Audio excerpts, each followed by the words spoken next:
Welcome back to Steve's Small Engine Saloon. So the video that I just published on the two different types of compression testers, one does not work on small engines and the other one does. On that video, got so many comments on there saying, Steve, you failed to mention that you have to have the throttle wide open and the air filter off and all that stuff to get an accurate compression reading. I didn't fail to mention that. I didn't mention it on purpose because it's stupid. 100% bullshit, and I'm going to prove it to you right now. Okay, we're going to start with my Stihl MS230 right here. And we're going to try it both ways. I'm going to show you. By the way, I can't get the compression tester to screw in there when the air filter's on it. It won't go in there, so it's off anyway, but that's okay because I'm going to show you something on this old Husqvarna 65 that's going to definitely prove it to you beyond a shadow of a doubt. Let's just try this one first. I don't know why people keep passing on misinformation like on those Facebook groups and stuff. They're just repeating stuff that their great grandpappy told them that, so that must be true. Okay, so here we go. Trigger right here. I'm going to do the first compression test without pulling the trigger. Okay? The throttle butterfly in that carburetor is closed now. Okay, zeroed off. Let's go. If you saw that last video, you'll see that this takes a few pulls before that needle stops coming up. Full.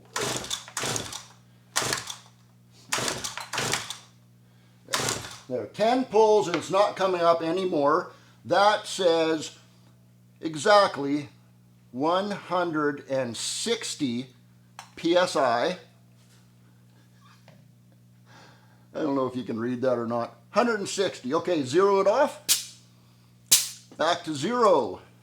Now I'm going to hold that trigger wide open and do it again. 10 more pulls.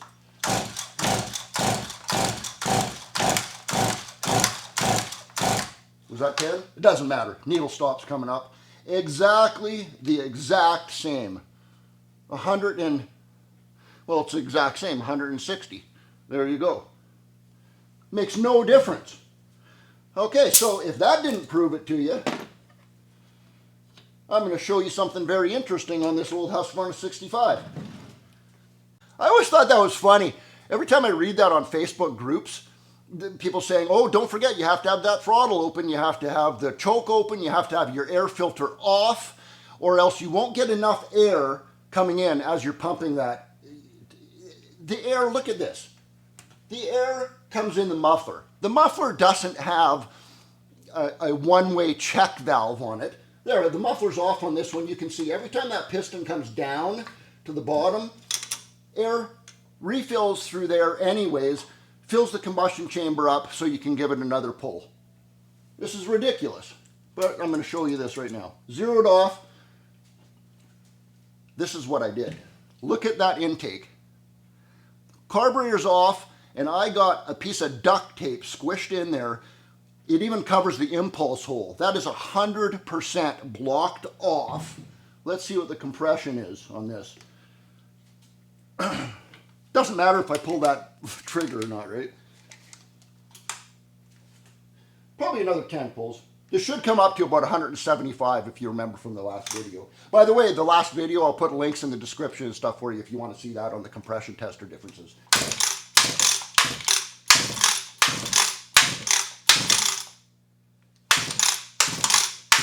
Needle stopped coming up 3 pulls ago.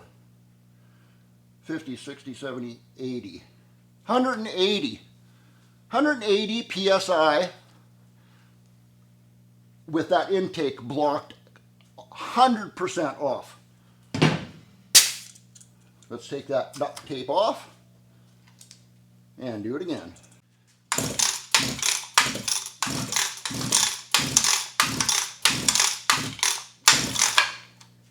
Was that 10? Exactly the same. 180 PSI. So there you go. If that right there didn't prove that point to you, then nothing's going to prove it to you. Please stop spreading misinformation out there and telling people things that are just simply not true.